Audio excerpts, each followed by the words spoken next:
Assalamu alaikum warahmatullahi wabarakatuh. Hali ni sana salama, mambo yanakwenda vizuri. Naam, sasa hapa nina perfume moja inaitwa Sheha.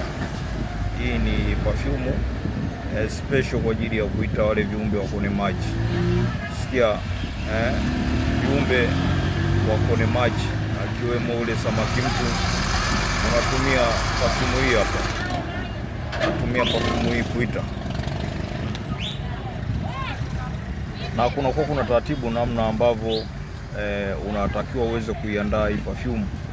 Unaweza kuinunua, lakini kufikia kikomo kwamba ina uwezo wa kufanya kazi, manake lazima yapatikane maandalizi, lazima maandalizi yapatikane, na maandalizi yake ni lazima utaificha kwenye kisima ambacho kisichoonwa na jua, alafu kisha utaipeleka kwenye mti mkubwa.